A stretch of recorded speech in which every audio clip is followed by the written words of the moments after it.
جب چترال میں غلاموں کی تجارت کھلے عام ہوتی تھی۔ قدیم زمانوں میں غلامی دنیا کے اکثر علاقوں میں کسی نہ کسی شکل میں موجود رہی ہے۔ اسی طرح مختلف ادوار میں انسانوں کو غلام بنانے اور تجارت کرنے کے خلاف بھی محدود پیمانے پر بحثیں اور قانون سازیاں ہوتی رہیں۔ 18ویں صدی کے وسط کے بعد یورپ اور پھر امریکہ میں ان مباحثوں اور قانون سازیوں میں تیزی آئی۔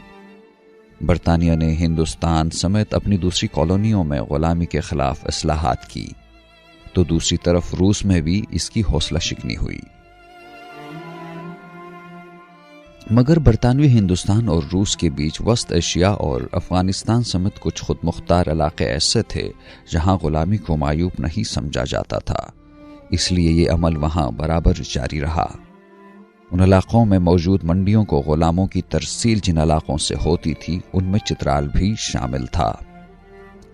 چترال میں غلام بنانے کا رواج کب اور کیسے شروع ہوا اس بارے میں حتمی طور پر کچھ نہیں کہا جا سکتا۔ کچھ محققین کے نزدیک چترال میں یہ رجحان وسط ایشیا اور بدخشان سے آیا جہاں غلامی عام تھی۔ اس زمانے میں جنگی قیدیوں کو بھی غلام بنانا عام تھا۔ چترال میں بردہ فروشی کی سرپرستی مقامی حکمران کرتے تھے جنہیں چترال میں مہتر کہا جاتا تھا۔ کسی کو غلام بنانے، اسے بیچنے یا چترال کے اندر ہی کسی بااثر شخص کی خدمت میں دینے کا فیصلہ خود مہتر کا ہوتا تھا۔ غلام کو چترال سے باہر فروخت کرنے کے بعد حاصل شدہ معاوضہ بھی مہتر وصول کرتا تھا۔ چترال میں غلامی کی تجارت۔ چترال میں غلاموں کی خرید و فروخت کس پیمانے پر کی جاتی تھی؟ اس کا اندازہ اس بات سے لگایا جا سکتا ہے کہ 1880 میں انگریزوں نے گزیٹیئر آف ایسٹرن ہندوکش کے نام سے ایک دستاویز مرتب کی تھی، جس میں چترال میں غلاموں کی تجارت کو ریاست کی آمدنی کا تیسرا بڑا ذریعہ قرار دیا گیا ہے۔ اس کتاب میں لکھا گیا ہے کہ چترال اور یاسین میں اپنے ہی رعایا کو غلام بنا کر بیچنے کا عمل وہاں کے حکمرانوں کے لیے ان لوگوں کے درمیان بھی شدید بدنامی کا باعث بن گیا ہے، جہاں ابھی تک غلامی کو اس طرح برا نہیں سمجھا جاتا جس طرح یورپ میں سمجھا جاتا ہے۔ غلاموں کی لین دین مہتر کے وزیر خزانہ، جسے دیوان بیگی کہا جاتا تھا، کی سرکاری ذمہ داریوں میں شامل تھی۔ اسی طرح چترال سے متعلق انگریز افسروں اور مہم جوؤں کی لکھی اکثر یادداشتوں، رپورٹوں اور کتابوں میں چترال غلامی اور ان کی تجارت کا ذکر ملتا ہے۔ چترال پر تحقیق کرنے والے اطالوی محققین کاکوپاڈرو برادران کے مطابق 18ویں صدی کے آخر میں ہر سال چترال میں 500 لوگ بطور غلام چترال سے باہر بیچے جاتے تھے، اور چترال کے اندر کوئی بھی گھرانہ ایسا نہیں تھا جہاں سے کسی کو اٹھا کر فروخت نہ کیا گیا ہو۔ چترال کے غلاموں کو جن منڈیوں میں لے جایا جاتا تھا ان میں خیوا، یارقند، خوقند، بخارا، ترکستان، قندوز، فیض آباد، جلال آباد اور کابل شامل تھے۔ چترال کے مشہور شاعر بابا سیار کی منظوم تاریخ چترال شاہنامہ سیار، جو کہ غالباً 1810 میں لکھی گئی تھی اور چترال کی تاریخ پر اولین کتاب ہے، سے واضح ہے کہ 18ویں صدی کے آخر میں واخان کے والی جہان خان نے چترال پر حملہ کیا اور کئی باشندوں کو غلام بنا کر ساتھ لے گیا تھا۔ اس حملے کا بدلہ لینے کے لیے چترال کے حکمران محترم شاہ کٹور ثانی نے برغل سے گزر کر واخان پر چڑھائی کی، دیہات کو نذر آتش کیا اور دوسرے مال غنیمت کے ساتھ کئی لوگ بھی غلام بنا کر ساتھ لے آیا۔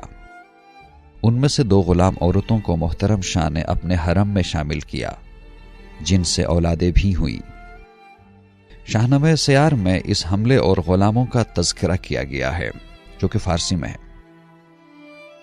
اسی محترم شاہ کے بھائی شاہ نواز نے بھی چترال پر حکومت کی تھی، جس کی بعد میں معزولی کے اسباب میں سے ایک سبب یہ بتایا جاتا ہے کہ انہوں نے حد سے زیادہ بردہ فروشی کی، جس کی وجہ سے لوگوں میں اپنی مقبولیت کھو دی۔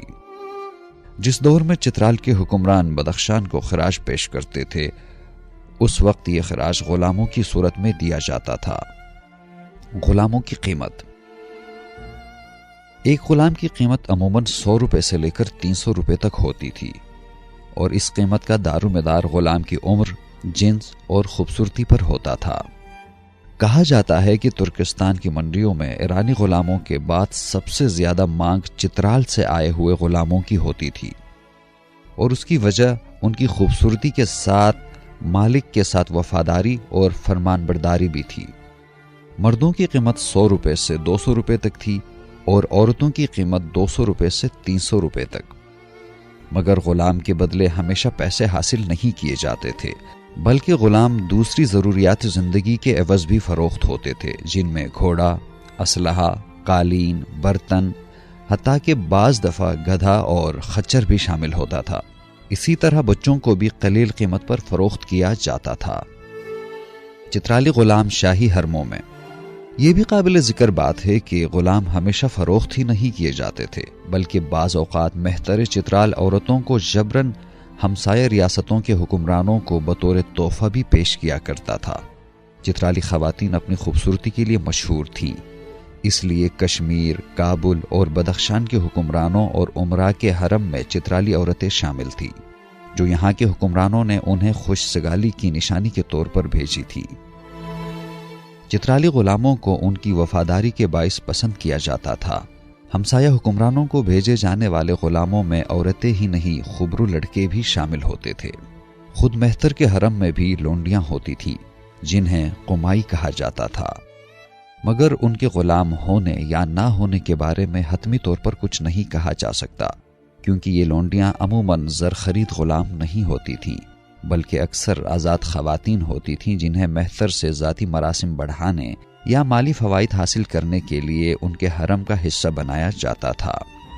کچھ جبراً بھی قمائی بنائی جاتی تھیں۔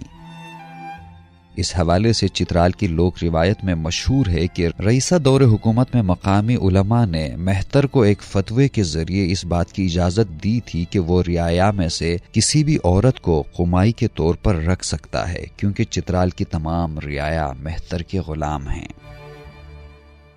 غلام کیسے بنایا جاتا تھا؟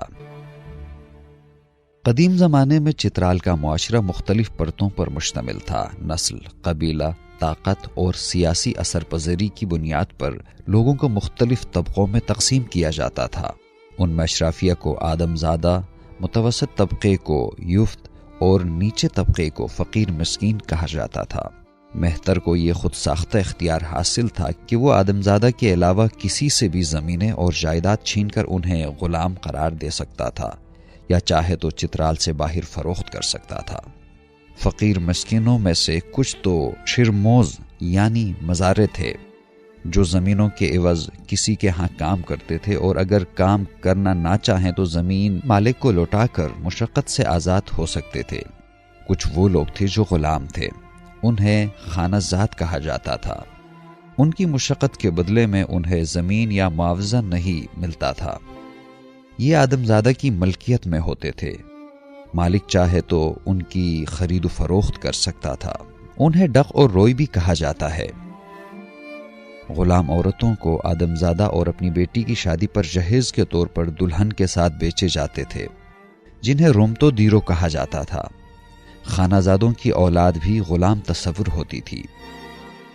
نچلے طبقے کے کسی شخص سے کوئی بڑا جرم سرزد ہو جاتا تو سزا کے طور پر اسے فروخت کیا جاتا۔ بعض اوقات سزا کے طور پر کسی شخص کو قتل کر کے پیچھے رہ جانے والے اس کے گھر والوں کو فروخت کیا جاتا تھا۔ ریاست میں کوئی شخص کسی بات پر مہتر کی ناراضی کا سبب بنتا تو مہتر اس شخص کو ایک ریاستی عہدیدار دیوان بیگی کے حوالے کرتا، جو اسے غلام بنا کر بیچ دیتا تھا۔ اسی طرح جنگی قیدیوں، خصوصاً گلگت سے حملہ آور ہونے والے شیعہ اور ڈوگرا فوجیوں کو بھی غلام بنایا جاتا تھا۔ انگریزوں کے لیے 1883 میں مرتب کی گئی ایک خفیہ رپورٹ میں برٹش انٹیلیجنس کے ایک دیسی آفیسر فیض بخش نے لکھا ہے کہ اگر آدم زادوں میں سے کوئی قتل کا مرتکب ہوتا تو بجائے اس کو سزا دینے کے اس خاندان کے لوگوں کو غلام بنا کر بیچا جاتا ہے جہاں اس کی رضاعت اور پرورش ہوئی ہو۔ اسی طرح قرضداروں، چوری کے مرتکب ہونے والوں یا اکیلے سفر کرنے والے مسافروں کو بھی غلام بنا کر فروخت کیا جاتا تھا، بشرطے کہ وہ غریب اور نچلے طبقے سے ہو۔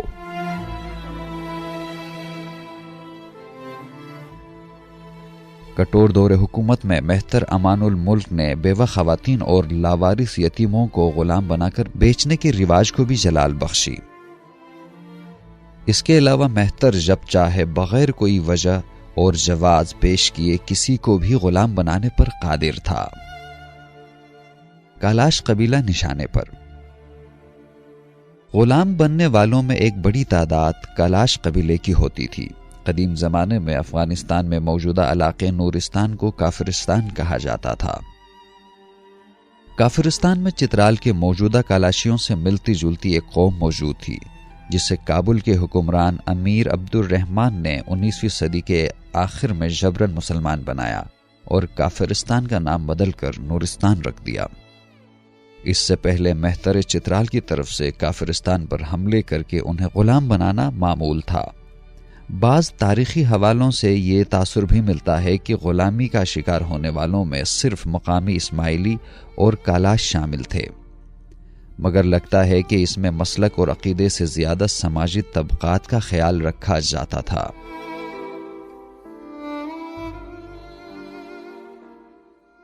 رقت انگیز مناظر۔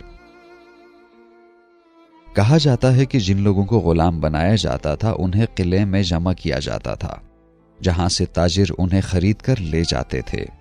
ان کی رخصتی کے وقت رقت آمیز مناظر دیکھنے میں آتے تھے اور قیدی دھاڑے مارتے ہوئے روتے تھے اور آسمان سر پر اٹھا لیتے تھے، جو مہتر اور ان کے گھر والوں پر گراں گزرتا تھا۔ ایک کہانی کچھ یوں ہے کہ ایک دفعہ کسی مہتر نے حکم دیا کہ غلاموں کی رخصتی کے وقت شاہی ڈھوم ڈھول اور شہنائی بجایا کریں تاکہ قیدیوں کی آہو فغاں کی آواز ان کے کانوں تک نہ پہنچ پائے۔ ہوا یوں کہ ایک بار مہتر کے چھوٹے بچے کا کسی وجہ سے انتقال ہو گیا اور مہتر کے گھر والوں نے ماتم شروع کیا۔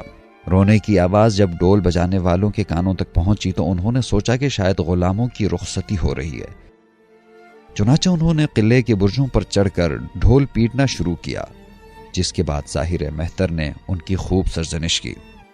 اسی طرح اس تحقیق کے دوران چترال کے گاؤں زغور کے ایک باشندے نے ہمیں بتایا کہ ان کے پڑدادا کابل سے واپس چترال آ رہا تھا جب راستے میں انہیں ایک خاتون ملی، جسے بدخشان کے تاجر مہتر سے خرید کر اپنے ساتھ لے جا رہے تھے۔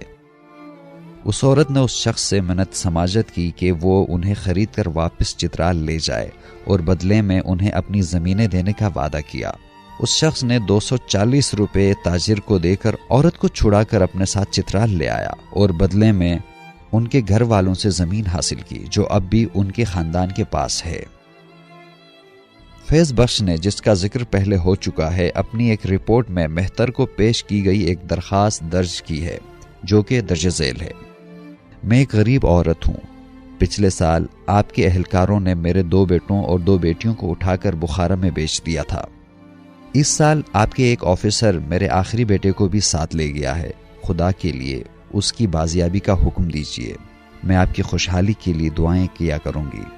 مہتر نے اس درخواست پر کوئی توجہ نہیں دی۔ اس سے ملتی جلتی ایک اور رپورٹ میں چترال اور بدخشان کے عمائدین کے بیچ ہونے والی ایک ملاقات کی رودات بیان کی گئی ہے، جہاں چترال کی طرف سے بدخشان کے وفد کو 21 غلاموں کا تحفہ پیش کیا جاتا ہے۔ چترال میں غلامی کب ختم ہوئی؟ برطانوی نوآبادیات اپنی تمام منفی پہلوؤں کے باوجود چترال کی رعایا کے لیے کئی حوالوں سے رحمت ثابت ہوئی۔ مہتر امان الملک کے انگریزوں سے اچھے تعلقات تھے۔ انگریز حکام نے مہتر کے ساتھ خط و کتابت میں چترال میں غلاموں کی تجارت کے خاتمے کا بار بار ذکر کیا ہے اور ایسا تاثر دینے کی کوشش کی ہے کہ گویا چترال کے ساتھ ان کے اچھے تعلقات جن چیزوں پر مشروع تھے ان میں ایک غلامی کا خاتمہ بھی ہے۔ 19ویں صدی کے آخر میں افغانستان پر انگریزوں اور وسط ایشیا پر روسیوں کا اثر بڑھنے کے ساتھ ہی ان علاقوں میں غلاموں کی منڈیوں پر پابندی لگنی شروع ہوئی اور نتیجتاً چترال میں غلاموں کی تجارت بھی سکڑ گئی۔ امان الملک کی 1892 میں وفات کے بعد تخت چترال پر قبضے کے غرض سے شاہی خاندان میں لڑائیاں شروع ہوئیں۔ یہ روس اور برطانیہ کے بیچ جاری گریٹ گیم کا دور تھا اور انگریز چترال کو اپنے اور روس کے بیچ بفر زون کے طور پر دیکھتے تھے۔ وہ اس اہم ریاست میں انتشار اور بدامنی نہیں دیکھنا چاہتے تھے، چنانچہ انہوں نے 1895 میں کم عمر شجاع الملک کو تخت چترال پر بٹھایا۔ شجاع الملک کی حیثیت کھٹ پتلی حکمران کی سی تھی اور حقیقی اختیارات چترال میں تعینات پولیٹیکل ایجنٹ کے پاس ہوتے تھے۔ اس وقت انگریزوں کو موقع مل گیا اور انہوں نے چترال میں غلاموں کی خرید و فروخت کو یکسر ختم کر دیا۔ البتہ چترال کے اندر جو غلام تھے ان کے حوالے سے کوئی خاص قانون سازی کی ضرورت محسوس نہیں ہوئی۔ اس کی وجہ شاید یہ ہے کہ چترال میں دوسرے علاقوں کے برعکس اشرافیہ اپنی خدمت کے لیے غلاموں کی بجائے مزارے یعنی چھرموزوں پر زیادہ انحصار کرتی تھی۔ شنید ہے کہ خانہ زادوں کی تعداد اتنی زیادہ نہیں تھی اور مقامی لوگوں کا ان سے رویہ بھی کچھ زیادہ برا نہیں تھا، اس لیے ان کے حوالے سے کسی قانون سازی کی ضرورت محسوس نہیں ہوئی۔ اس کے برعکس چھرموزوں کے حوالے سے بہت زیادہ قانون سازی ہوئی اور 1950 اور پھر 1970 کی دہائی میں تحریکیں بھی چلی، جن میں سے اول الذکر کی قیادت چترال مسلم لیگ نے کی تھی۔ لوگوں کو جبراً غلام بنا کر دور دراز علاقوں میں بیچنے کا رواج بلا شبہ چترال کی تاریخ کا ایک سیاہ باب ہے۔ ان جیسے رواجوں کی وجہ سے ہی چترال کے لوگ مہتر نظام کو جبر کے نظام کے طور پر یاد کیا کرتے ہیں۔ یہ شاید انہی رواجوں کا نتیجہ ہے کہ چترال میں آج بھی سنگین ظلم کو مہتری ظلم کہا جاتا ہے۔